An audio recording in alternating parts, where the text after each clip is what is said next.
In the meantime, we move on to our other big story of the night, a disturbing end to a kayaking trip that went tragically wrong. News Chopper 7 was out over the scene as recovery crews found a young woman who had gone missing for hours. Right now, investigators are trying to find out exactly what happened before the kayaker went under the water. The body of the young woman was found in the Potomac near Great Falls Park. And Tom Rousey's been on the scene all evening long. He joins us now live with the latest on this developing story. Tom?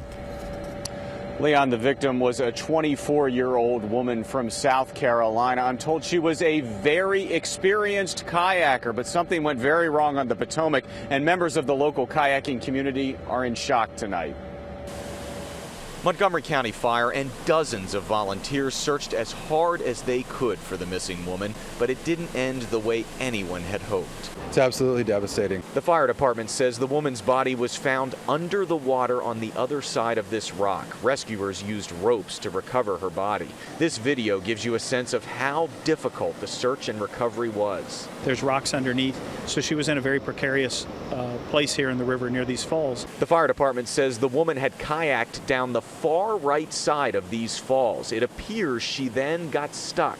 We're not sure what entangled her, but she had, allegedly took off her personal flotation device and attempted to swim toward the Maryland side. Fellow kayakers say she would have known how dangerous it is to enter the river without a life jacket. She must have been absolutely desperate, trying to do everything she could to get out of her entrapment.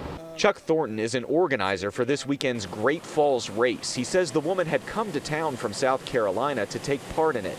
Everybody knows her, and she's, like I said, very popular, very lively. Most kayakers in the Potomac will never attempt to run the Class 5 rapids at Great Falls, and Steve says this will be crushing for the small, tight-knit group of people who can do it. I'm not even sure, everybody quite understands yet how it's going to impact the community, but it's devastating.